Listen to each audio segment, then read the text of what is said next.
जी, मैं एक चीज मैं फाइनली बोल दूं, आप कान खोल करके सुन लेंगे क्या आपको दर्शकों का?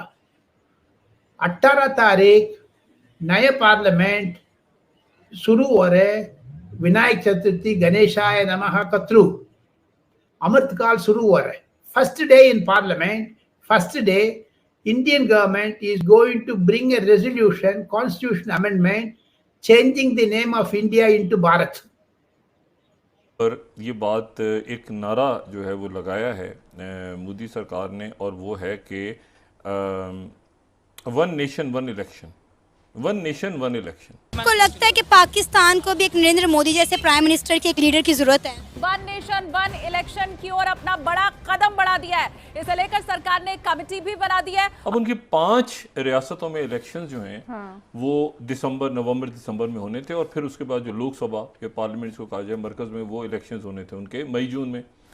लेकिन अब ये बात हो रही है हरमन शनमुगारत्नम जो कि इंडियन ओरिजिन से है, सिंगापुर में रहते हैं, एज इनकी 66 ईयर ओल्ड है, और सिंगापुर में प्रेसिडेंट के वोट हुए और वोटिंग में वो जीत चुके हैं. अब देखना चंद महीनों में सितंबर 14 शायद को आईफोन 15 लॉन्च होने वाला है, and that is also coming from India, not China. ये इस बात पे भी फख्र है कि हमारा दुश्मन ताकतवर है, हम उसकी मिसाल दे सकते हैं, हमें इस बात पे भी फख्र है कि दिन आ गए ने कि अफगानिस्तान ने अपने शहरियों को ये कहा है कि वो पाकिस्तान ना जाएं, वहाँ के हालात ख़राब हैं. जो मुसलमान ये समझते हैं कि उन्होंने कलमा पढ़ लिया और वह जनती हैं, लख दी लानत तुहाडे ते. अफगानिस्तान की गवर्नमेंट ने अपने लोगों से कहा है कि जी पाकिस्तान का सफर करते हुए एहतियात करें कि उनके पाकिस्तान के हालात सही नहीं. शटर डाउन हो रहा है, पहिया जाम हो रहा है. तो मैं ये कहता हूँ, एटम है ना आपके पास, हमें जलील मत करे, हम पर गिरा दे. सोचना पड़ेगा गलतियां कहां कहां हो गई. 77 सालों में सिर्फ नफरतें करके हमने खुद को गर्क किया है. नमस्कार दोस्तों, मेरे इस चैनल में आपका स्वागत है. फ्रेंड्स, केंद्र सरकार ने एक देश एक चुनाव यानी कि वन नेशन वन इलेक्शन की दिशा में एक बड़ा कदम उठा दिया है. लॉ मिनिस्ट्री ने पूर्व राष्ट्रपति रामनाथ कोविंद की अध्यक्षता में एक कमेटी गठित कर दी है, और साथ ही कमेटी के अन्य सदस्यों की घोषणा भी कर दी है, जिसमें कुल 8 लोग शामिल होंगे, जिनके नाम हैं अमित शाह, अधीर रंजन चौधरी, गुलाम नबी आज़ाद, NK सिंह, सुभाष कश्यप, हरीश साल्वे और संजय कोठारी अन्य सदस्य होंगे. एक राष्ट्र एक चुनाव पर केंद्रीय संसदीय कार्य मंत्री श्री प्रहलाद जोशी जी ने कहा, जब समिति की रिपोर्ट आएगी तब इस पर चर्चा होगी. और उधर पाकिस्तानी मीडिया प्रधानमंत्री मोदी जी के द्वारा लिए गए इस फैसले पर काफ़ी हैरान दिखाई दे रहा है, और अब पाकिस्तान में भी एक देश एक चुनाव पर बड़े जोरों शोरों से चर्चा हो रही है. इस बिल के पीछे एक ही तर्क दिया जा रहा है कि इसमें इलेक्शन पर खर्च होने वाले करोड़ों रुपए बचाए जा सकते हैं, जो कि एक बहुत अच्छी खबर है किसी भी देश के लिए. सब ये हल्का बंदियों के दौरानिया कम होने के बाद क्या इंतखाबात जल्द होने जा रहे हैं?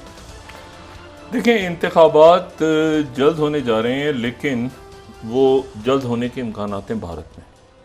अच्छा, भारत में ये वहाँ पर मुख्तलिफ तज्ज़ियाकार और वहाँ के, अगर आप मीडिया को देखें और बात सुनें, तो वहाँ पर ये कहा जा रहा है कि शायद वहाँ पर ये बात, एक नारा जो है वो लगाया है मोदी सरकार ने, और वो है कि one nation one election, one nation one election. ठीक है. अब उनकी 5 रियासतों में इलेक्शंस जो हैं वो नवंबर दिसंबर में होने थे, और फिर उसके बाद जो लोकसभा के पार्लियामेंट को कहा जाए मरकज में, वो इलेक्शंस होने थे उनके मई जून में.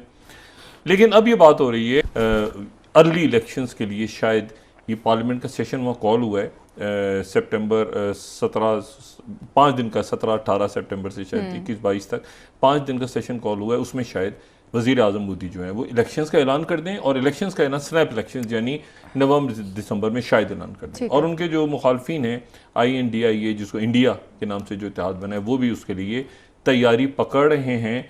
और ये जो है ये बात अब वहाँ पे चल पड़ी है, इंडिया में डिस्कस हो रही है. हरमन शनमुगारत्नम जो कि इंडियन ओरिजिन से है, सिंगापुर में रहते हैं, एज इनकी 66 ईयर ओल्ड है, और सिंगापुर में प्रेसिडेंट के वोट हुए और वोटिंग में वो जीत चुके हैं. ये इंडियन ओरिजिन से ताल्लुक़ रखते हैं, और सिंगापुर में इंडियन ओरिजिन से ये 3rd प्रेसिडेंट बनने जा रहे हैं. इससे पहले हमने ऋषि सोनक की बात की, और अमेरिका में भी ये खबर आई है कि विवेक रामास्वामी नेक्स्ट जो है अमेरिका के प्रेसिडेंट बनने जा आ रहे हैं, जो कि इंडियंस के लिए बहुत बड़ी बात है। अमेरिका के अंदर कोई भी सदर बनता है उसका पूरी दुनिया पे बहुत ज़्यादा असर होता है। हमारे मुल्क में एक नारा उठता है कि ग़ज़वा हिंद करेंगे, हिंद पे अटैक करेंगे और भी बड़ी बड़ी बातें कर रहे हैं, लेकिन हम ये देख रहे हैं कि हर कंट्री से इंडियन उठ रहा है। आज यूट्यूब जिसमें मैं प्रोग्राम कर रही हूँ इसका CEO भी इंडियन है, ट्विटर जिसको पूरा पाकिस्तान चलाता है उसका CEO भी इंडियन है, उसके साथ अगर माइक्रोसॉफ्ट वर्ड की बात करें उसका CEO भी इंडियन है। हर जगह पे इंडियंस आ रहे हैं। वजह क्या है कि इंडियंस के अंदर एकता है, उनकी तालीम अच्छी है, उनकी अंदर डेमोक्रेसी है, एकता है। लेकिन अगर पाकिस्तान की बात करें, हमारे बहुत से पाकिस्तानी मुल्क से बाहर है, हजारों की तादाद में, लाखों की तादाद में, लेकिन आज तक किसी भी पाकिस्तानी का नाम ऐसे सामने नहीं आया जो प्रेसिडेंट बना हो, जो प्राइम मिनिस्टर बना हो, जो CEO बना हो। क्या वजूहत है कि ना पाकिस्तानी मुल्क के अंदर रह के काम कर पा रहे हैं और ना ही मुल्क से बाहर। अवाम मेरे पास खड़ी है, उनसे बात करते हैं इंडिया की डेवलपमेंट पर और पाकिस्तान के अंदर गुर्बत इतना बड़ा मसला क्यों बन चुका है कि इससे आगे हम बढ़ ही नहीं पा रहे। इंडियन ओरिजिन के थरमन शनमुगारत्नम जिनका नेम है, उन्होंने जो है सिंगापुर के प्रेसिडेंशियल वोट जीत के जो है सिंगापुर के प्रेसिडेंट बन चुके हैं। इससे पहले हमने देखा यूके के, ब्रिटेन में अगर बात करें ऋषि सोनक जो है वहाँ के जो है प्रेसिडेंट बने। फिर हम बात करें अगर अमेरिका की तो वहाँ पे भी विवेक रामास्वामी जो कि इंडिया से है उनको प्रेसिडेंट बनाने की कोशिश की जा रही है। तो हर तरफ से हम देख रहे हैं कि इंडियंस आगे आ रहे हैं। बड़ी बड़ी जो कंपनीज हैं, अब ये यूट्यूब पे हम काम कर रहे हैं, यूट्यूब का भी CEO इंडियन है, ट्विटर का भी, ठीक है, उसके बाद माइक्रोसॉफ्ट वर्ड का भी, तो हर जगह इंडियंस ही हैं। पहले मैशियत में तो जाओ ना इंडिया से आगे, पहले मैशियत में तो जाओ ना उनसे आगे, फिर उनसे लड़ भी लेना। इकोनॉमी में तो मुकाबला करो जरा। तो वही तो कह रहा हूँ, पहले मैशियत को अपनी संभालो ना, उनसे मैशियत में आगे निकलो ना, तो फिर जाकर उनके साथ मुकाबला करना, फिर जाके तुम लोग जंगे करना।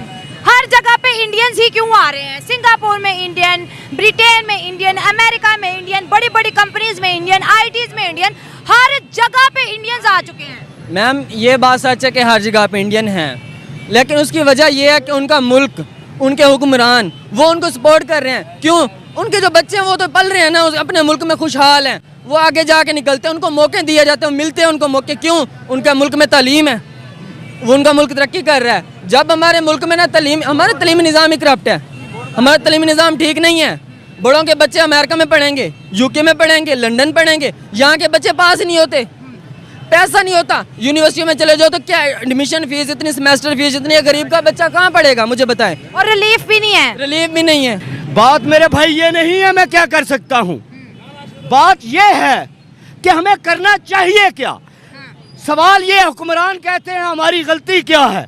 बेशक यहाँ गलती सिर्फ और सिर्फ किसकी है? मेरी है, एक आम आदमी की है। मैं आज पूछता हूँ, मेरे जर्नैलों से मैं नाम लेकर पूछता हूँ, मेरे SP लेवल के तमाम अफसरों से मैं पूछता हूँ, ब्यूरोक्रेट से पूछता हूँ, आपको तो अभी महंगाई ने टच भी नहीं किया। और इन सब को ठीक करने के लिए फर्दे वाहिद को मैं गाली नहीं देना चाहता, इन सब को ठीक करने के लिए आपको आइन की हुक्मरानी कायम करना होगी, कानून को बालादस्त करना होगा। मुझे बताएं, आज आपकी अदालतें अपना खुद मजाक बनी हुई हैं। ऐसा हो जिस मुल्क में होगा वो मुल्क, वो कौम कैसे उठ सकती है? इस वक्त हालात ये हैं, मैं 2000 रुपये कमाता हूँ माहवार डेली, 2000 कम नहीं है। ये दिखाए मेरे जर्नैलों को।